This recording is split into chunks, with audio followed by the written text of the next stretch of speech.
Me echaron por una falsa acusación de mi hermana. Ahora quieren que los incluya en mi boda, pero es demasiado tarde. Tengo 26 años, hombre. Al crecer, parecíamos una familia normal. Papá trabajaba en la fábrica local, mamá dirigía su negocio de catering, y mi hermana Mónica y yo éramos prácticamente inseparables. Pasaba los fines de semana jugando videojuegos o ayudando en la casa, cosas normales de adolescentes. Al menos, eso es lo que pensaba hasta esa noche de hace 6 años. Empezó en la fiesta de un amigo. La gente se divertía, la música sonaba, todo parecía bien. Hasta la mañana siguiente, cuando varios artículos caros desaparecieron, teléfonos, tabletas, aparatos electrónicos. Fue entonces cuando Mónica decidió culparme de todo. Recuerdo esa mañana como si fuera ayer. Mónica irrumpió en la cocina donde nuestros padres estaban tomando café, con lágrimas corriendo por su rostro. «Lo vi», gritó, señalándome. Lo vi salir a hurtadillas de la habitación con cosas que no eran suyas. Me quedé helado, con la taza de café a medio camino de mis labios. ¿De qué estás hablando? No mientas. Realmente estaba montando un espectáculo. Te pillé con las manos en la masa revisando las cosas de la gente. El rostro de papá se oscureció mientras se volvía hacia mí. ¿Es cierto? Claro que no. No cogí nada. Estuve con Jaque y Chris la mayor parte de la noche. Ellos pueden dar fe. ¿Estás llamando mentirosa a tu hermana?, ladró papá, interrumpiéndome. Mamá simplemente se sentó allí, sacudiendo la cabeza con esa mirada de total decepción que nunca olvidaré. Nunca robaría nada, insistí. Mónica, ¿por qué haces esto? Pero ella siguió, inventando una elaborada historia sobre cómo me pilló hurgando en abrigos y bolsos. Cuanto más lo negaba, más detallada se volvía su historia. O admites lo que hiciste y devuelves todo, gruñó papá, o te vas. Me mantuve firme. No voy a admitir algo que no hice. La cara de papá se puso roja. Empaca tus cosas y vete. Si no puedes reconocer lo que hiciste, no eres mi hijo. Mónica estaba en la puerta, con los brazos cruzados, viéndome empacar con esa expresión vacía que nunca olvidaré. Ni una pizca de remordimiento mientras veía a nuestros padres echarme. Los meses siguientes fueron un infierno. Dormí en los sofás de las casas de mis amigos, tratando de reconstruir mi vida mientras la mitad del pueblo susurraba que era un ladrón. Mis padres les dijeron a todos que no tenían más remedio que apartarme por el bien de la integridad familiar. Mientras tanto, Mónica se hacía la víctima, recibiendo compasión por tener un hermano tan problemático. Finalmente, reuní suficiente dinero con trabajos esporádicos para alquilar un pequeño estudio en la ciudad de al lado. No era mucho, pero era mío. Un lugar donde nadie me miraba como si fuera un delincuente. Poco a poco, reconstruí mi vida, conseguí un trabajo estable. Hice nuevos amigos que no conocían mi pasado. Recibía mensajes de texto ocasionales de familiares. Solo discúlpate y vuelve a casa, escribía mi tía. Tus padres te extrañan, decía un tío. Pero me negué a disculparme por algo que no hice. Eso fue hace 6 años. Desde entonces, he hecho una buena vida. He encontrado a alguien a quien amo. He seguido adelante, o eso creía, hasta que mis planes de boda removieron todos los viejos fantasmas. Tienes que invitarlos. Me envió un mensaje mi primo después de ver el anuncio de nuestro compromiso. Tu padre dice que está herido porque ni siquiera se lo dijiste. Le mostré el mensaje a mi prometida, que me apretó la mano. Si quieren reconciliarse, dijo suavemente, ¿no deberían empezar con una disculpa? Pero las disculpas no eran su estilo. En cambio, mi madre envió un mensaje a través de mi tía. Merecemos una invitación. Tiene que dejar de actuar como una víctima. El descaro me hizo hervir la sangre. Luego llegó el mensaje de voz de Mónica, lleno de falsa dulzura. Hola, hace tiempo que no hablamos. Me enteré de que te vas a casar. Avísame si necesitas a la familia allí. Como si no hubiera destruido mi vida con sus mentiras. Las cosas llegaron a un punto crítico cuando aparecieron sin avisar en mi apartamento un sábado por la tarde. Mi prometida y yo estábamos trabajando en la distribución de los asientos cuando irrumpieron. Dejémonos de tonterías, anunció papá, pasándome por encima. Somos tu familia. Tenemos derecho a estar en tu boda. Claro, no pude evitar reír. Como si tuviera derecho a defenderme cuando Mónica mintió sobre mí. Solo era una niña, protestó Mónica, con los ojos llorosos, como siempre. Cometí un error. Un error que nunca reconociste, la interrumpí. Me viste perderlo todo y no dijiste nada. Hicimos lo que creímos correcto, insistió papá. Te negaste a disculparte. Por algo que no hice. Sentí que años de ira burbujeaban en mi interior. Me quedé sin hogar, me etiquetaron como ladrón. Y a ninguno de ustedes les importó. Ahora creen que merecen celebrar conmigo. Fue entonces cuando decidí acabar con todo.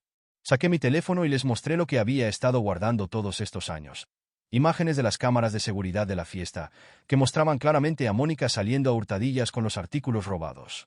La habitación se quedó en silencio. He tenido esto durante años, dije en voz baja. Simplemente no me importaba lo suficiente como para exponerlo. Había seguido adelante. Pero si siguen presionando, me aseguraré de que todos vean quién fue el verdadero ladrón. Mónica palideció. Mamá empezó a llorar. Papá se quedó allí parado, abriendo y cerrando la boca como un pez fuera del agua. Si intentan colarse en la boda, añadí, la seguridad los sacará. No es una amenaza, es una promesa. Se fueron sin decir una palabra más. Pero el drama no había terminado. Intentaron aparecer en la boda de todos modos, causando una escena hasta que la seguridad los escoltó fuera. Más tarde, tuvieron el descaro de llamar y culparme a mí por arruinar la vida de Mónica al exponer sus mentiras. ¿Qué pasa con mi vida?, pregunté antes de colgar. ¿Dónde estaba esta preocupación cuando ella arruinó la mía? La boda fue hermosa, a pesar de sus intentos de arruinarla. Mi esposa y yo celebramos con personas que realmente se preocupaban por nosotros, que me habían apoyado en todo. Al partir para nuestra luna de miel, me sentí más ligero de alguna manera, libre.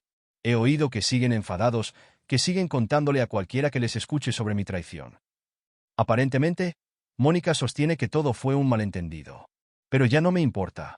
Tomaron su decisión hace 6 años, y yo he tomado la mía. A veces, la parte más difícil de defenderse a sí mismo es aceptar que las personas que deberían haberte protegido nunca admitirán que se equivocaron. Pero esa es su carga, no la mía. Tengo una nueva familia ahora, construida sobre la verdad y la confianza en lugar de mentiras y manipulación, y eso vale más que cualquier disculpa que pudieran ofrecer. Después de la boda, empezamos a recibir un aluvión de mensajes de familiares. Mi tía llamó una noche, con la voz temblorosa. Tu madre no ha parado de llorar en días, dijo. Era realmente necesario mostrar ese vídeo. Respire Hondo. Intentaron colarse en mi boda. ¿Qué se suponía que debía hacer? Pero es tu hermana. La familia es la familia. ¿Dónde estaba esta lealtad familiar cuando dormía en los sofás de mis amigos?, pregunté. Cuando no podía conseguir un trabajo porque todos pensaban que era un ladrón. La línea se quedó en silencio por un momento. Luego, suspiró. Siempre tuve mis dudas sobre la historia de Mónica, ¿sabes? Simplemente no sonaba como tú. Entonces, ¿por qué no dijiste nada? Yo no quería causar problemas en la familia. Ray Margaret. Bueno, mira cómo ha resultado. Una semana después de la boda, Mónica apareció en mi lugar de trabajo. Estaba saliendo para almorzar cuando la vi de pie junto a mi coche, pareciendo más pequeña de alguna manera, menos segura que antes. ¿Podemos hablar?, preguntó, retorciéndose las manos. ¿Sobre qué? Mantuve la distancia, con las llaves bien agarradas. Lo siento, dijo con voz entrecortada. Sé que es demasiado tarde, pero lo siento. Estaba celosa. Tú siempre fuiste el responsable, en quien todos confiaban. Quería quitártelo. Estudié su rostro, buscando signos de manipulación. 6 años, Mónica. 6 años viéndome sufrir mientras te hacías la víctima. Lo sé. Las lágrimas rodaron por sus mejillas. Fui una cobarde. Cada vez que pensaba en confesar, se hacía más difícil. Luego se sentía imposible. ¿Mamá y papá saben que estás aquí? Negó con la cabeza. Todavía lo están procesando. Papá sigue diciendo que nos falló a los dos. Mamá apenas sale de su habitación. Nos fallaron, Gigi. Fallaron al escuchar, al cuestionar, al ser justos. Pero tú me fallaste más que nadie. ¿Podemos arreglar esto alguna vez?, preguntó, con la voz apenas un susurro. Pensé en todas las noches que había pasado solo, en las amistades que había perdido, en los años de dudas y dolor. No lo sé, respondí honestamente. Ya no te odio, Mónica, pero tampoco confío en ti. Y no estoy seguro de querer intentarlo.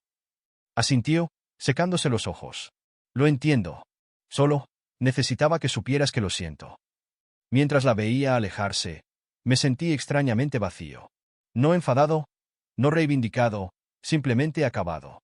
Esa noche, le conté a mi esposa sobre la visita de Mónica.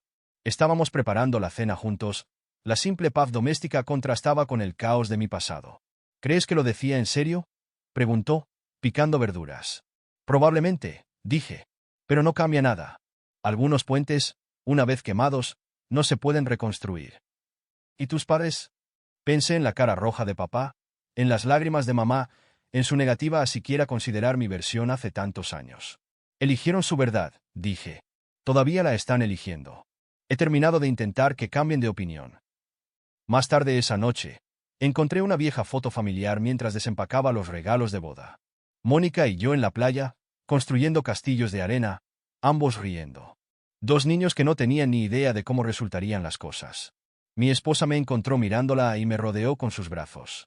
Puedes extrañar lo que tenías, dijo en voz baja, y aún así saber que estás mejor ahora. Tenía razón, por supuesto.